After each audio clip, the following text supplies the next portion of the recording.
I thought the exchange just a moment ago with Senator Hirono was illustrative. She asked you how you would respond if the president asked you to target his political enemies. It's rather striking because it's not a hypothetical. It has happened over the last 4 years.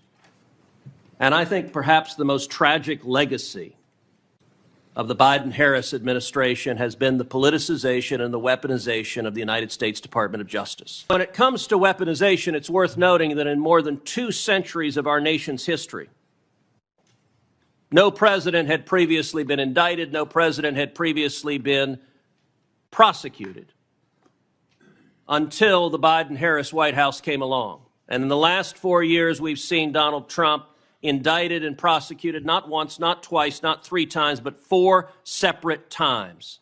In a hearing room charged with political tension, Senator Ted Cruz didn't just show up, he came ready for battle. What unfolded next was nothing short of explosive. As Senator Hirono tried to undermine Attorney General Pam Bondi, Cruz stepped in and dropped a bombshell takedown that left no room for spin. If you think you've seen fiery exchanges before, you haven't seen this. It all began with Senator Hirono suggesting that the Department of Justice, under a Republican appointee, might be used as a political weapon. Her question, "What if the president asked you to target his enemies?" was meant to rattle. But Ted Cruz wasn't having it. He called out the irony instantly, pointing out that the only administration to have already done this is the Biden administration. Cruz flipped the narrative. He reminded everyone that Joe Biden had publicly pressured his own attorney general to prosecute Donald Trump. Let's dive in. I thought the exchange just a moment ago with Senator Hirono was illustrative. She asked you how you would respond if the president asked you to target his political enemies. It's rather striking because it's not a hypothetical. It has happened over the last 4 years. And I think perhaps the most tragic legacy of the Biden-Harris administration has been the politicization and the weaponization of the United States Department of Justice.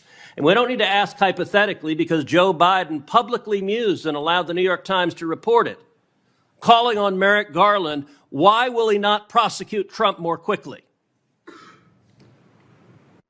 And Merrick Garland, sadly, he sat in that chair and promised to be apolitical, and he broke that promise almost the instant he walked into the Department of Justice. If you look on the west pediment of the Supreme Court of the United States, just above the entrance, there's a simple yet profound 4-word phrase, equal justice under law.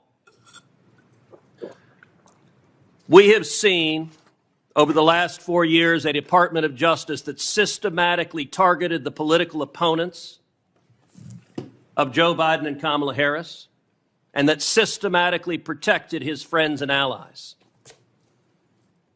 And it is tragic to see the loss of confidence in the American people, in the Department of Justice, and in the FBI. I would note, I don't think there's an institution in America who has lost more respect from the American people than the FBI has in the last 4 years. That is a grotesque violation of the obligation of the Department of Justice and the FBI. So I want to start with just a very simple question. If you are confirmed as Attorney General, will you pledge to fairly and faithfully uphold the law regardless of party? So help me God. Amen. Look, and I want to be clear for folks at home. I don't want a Republican Department of Justice. I don't want a Democrat Department of Justice. I want a Department of Justice that follows the damn law.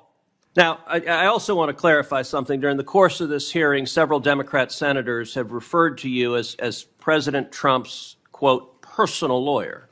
Now I don't believe that is an accurate characterization. As I understand it, you represented President Trump as a White House special advisor during his first impeachment trial. Is that correct? Within Office of White House Counsel, yes, Senator.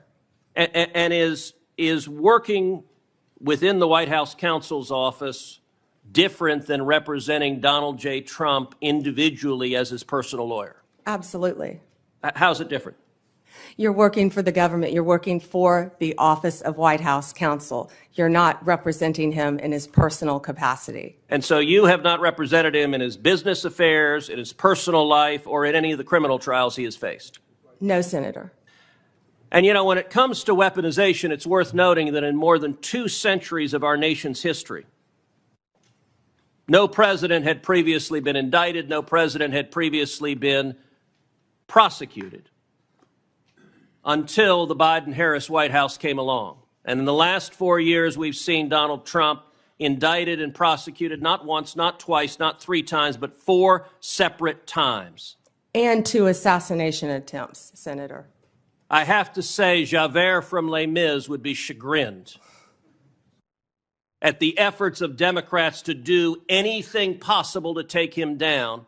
And I believe the real target in this was not President Trump, but it was the American people, that these prosecutions were brought because partisan prosecutors were terrified that the American people would do exactly what they did in November of 2024 and vote to reelect Donald J. Trump. By 77.3%. Million Americans, 77.3 million Americans. Will you commit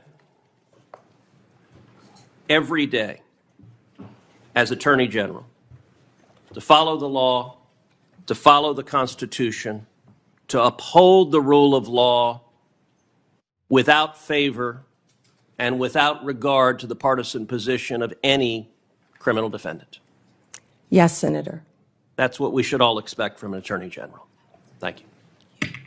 We'll now recess for 30-minute lunch break. That means we'll be back. Ted Cruz didn't just participate in this hearing. He dominated it with the kind of clarity, conviction, and constitutional backbone that has come to define his role in the Senate. When Senator Hirono attempted to paint the nominee, Pam Bondi, with politically charged insinuations, Cruz turned the tables.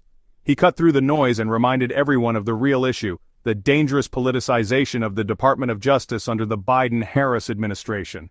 Rather than engage in hollow partisan rhetoric, Cruz laid out hard facts. He cited the unprecedented 4 indictments of a former president, the selective prosecution of political opponents, and the collapse of public trust in the FBI, all under the leadership of an administration that promised unity but delivered weaponized justice.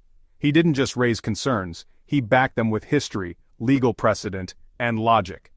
And while the left continues to deflect and attack, Cruz did what too few are willing to do: speak truth in the face of power.